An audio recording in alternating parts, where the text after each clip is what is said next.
6 for us, and you see the different versions of the Bible. We have the NASB, the New American Standard Bible, the ESV, which is the English Standard Version, the NRSV, which is the New Revised Standard Version.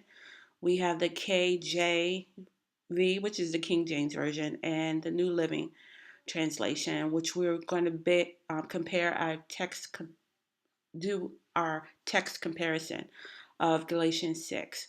The first time I went in here, I noticed that it did not have any markings or any color-coded words. So I needed to make sure or find out exactly how we would note the differences. So I had to click up here.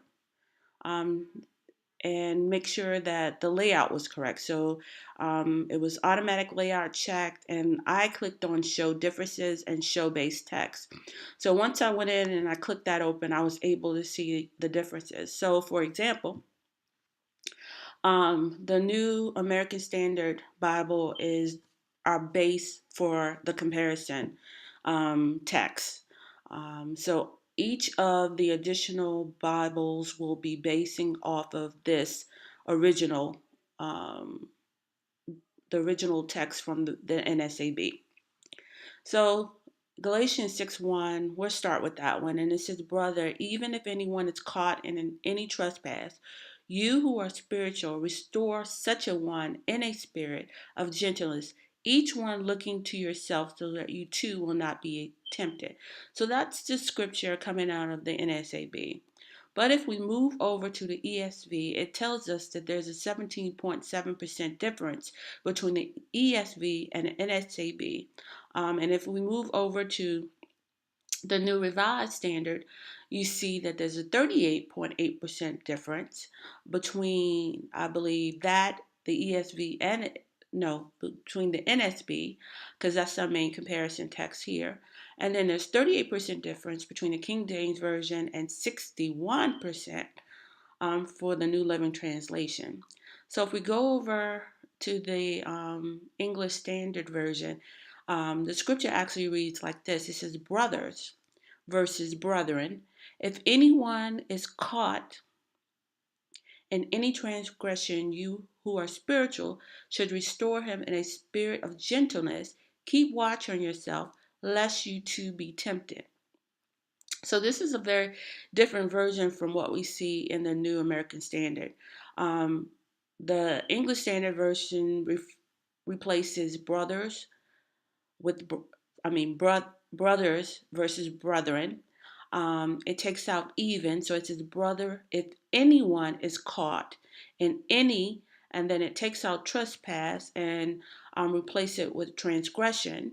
And then it says, you who are spiritual should restore, versus the NSAB, there's no should um, in front of restore in that particular scripture. And then it takes out such a one, which is in the NSB version versus the ESV version. And it says to keep watch on, lest you too be tempted. Versus it says here, each one looking to yourself. It says keep watch on yourself. So there's a variation, and as indicated before, there's a 17.7% difference in that particular scripture. If we move over to the New Revised Standard Version, it replaces brethren. It takes brethren all together out of the scripture. It says my friends versus brethren. It takes out even, and it just leaves if anyone. So it says my friends, anyone is detected. So here we have the word caught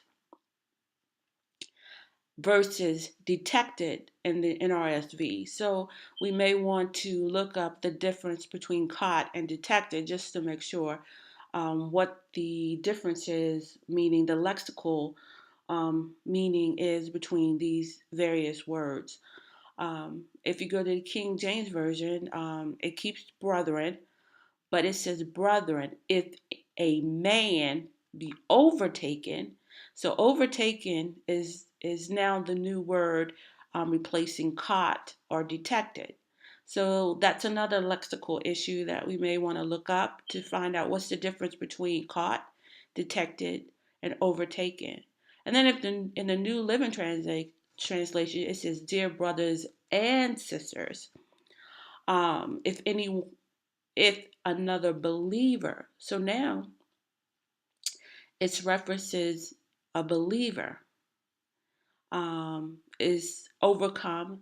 So overcome is different between caught or detected or overtaken. So that's another lexical issue that we probably would want to, um, I say, investigate a little further or research a little further. And then if you go down to the further in the New Living Translation, it says, "Godly should keep and humbly help that person back onto the right path, and be careful not to fall into the same temptation yourself." So that's way more wording than we have in the NSB, the ESV, the NRSV, and the KJV. Um, so let's go. Let's try another um, scripture. So we know that when we do a text comparison, it shows us the current passage in the multiple versions and the differences among them. And what's good about it is that it has been filtered so that different words have been highlighted or crossed out to show you the actual differences among the text. And as pointed out, when doing a text comparison, you will note there are lexical issues, and lexical issues are just the different meanings of words used in a particular passage, and the syntactical issues dealing with the uses, the verbs, the grammatical aspects of the passage. What is the author actually saying in each of the different scriptures that we're reading in the different versions? Does the different versions and the different wording used throughout the text comparison change the actual meaning of the original text? Um, does the differences between the NSAB, the ESV, the NRSV, the KJV, the NLT, based on the difference of wording, the different lexical meanings, the different syntactical issue, does it actually change the meaning of what the author is trying to relay to the reader? So as we see in Galatians, Paul is the author. In the NSAB, he says, "Bear one another burdens and thereby fulfill the law of Christ." Uh, if we look at the revised um, version of this passage in the ESV, it says, "Bear one another burdens and so fulfill the law of Christ." In the first one, it says, "and thereby fulfill," but it says, "so fulfill the law of Christ." So, what's the difference between thereby fulfill and so fulfill the law? If we go to an RSV, there's a difference.